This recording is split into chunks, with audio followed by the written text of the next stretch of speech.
global risk assessment is low. And of course, we continue to look at the epidemiological data. Investigations are still ongoing, and so the epidemiological data that's being looked at, the clinical data, the lab data, so all this information which is critical, and then we'll continue, the WHO will continue to review and analyze.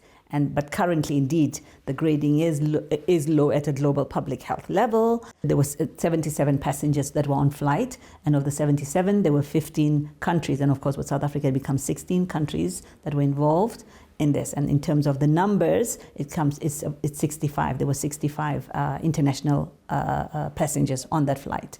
Now, in terms of within the country itself, of course, has been contact as well with, for example, the current individual that has been admitted, and of course the deceased. Looking at that entire chain as well, they've been able to actually identify numbers in terms of the numbers that could have had contact or possible contact with these individuals as well. So the numbers that we have, they've been able to follow up on at least more than 60% of those of the number have been followed up as well. So that is also ongoing. And as I said, this will continue to go on as well until all contacts have been reached as well. In terms of what's currently happening as well, in terms of the hantavirus as well, of course, the information there is also that the public, you need to be alert as well as the public, particularly for those that have been identified as possible contacts, making sure that they're monitored. And of course, they may be very close contacts, and there were contacts that probably were not as close.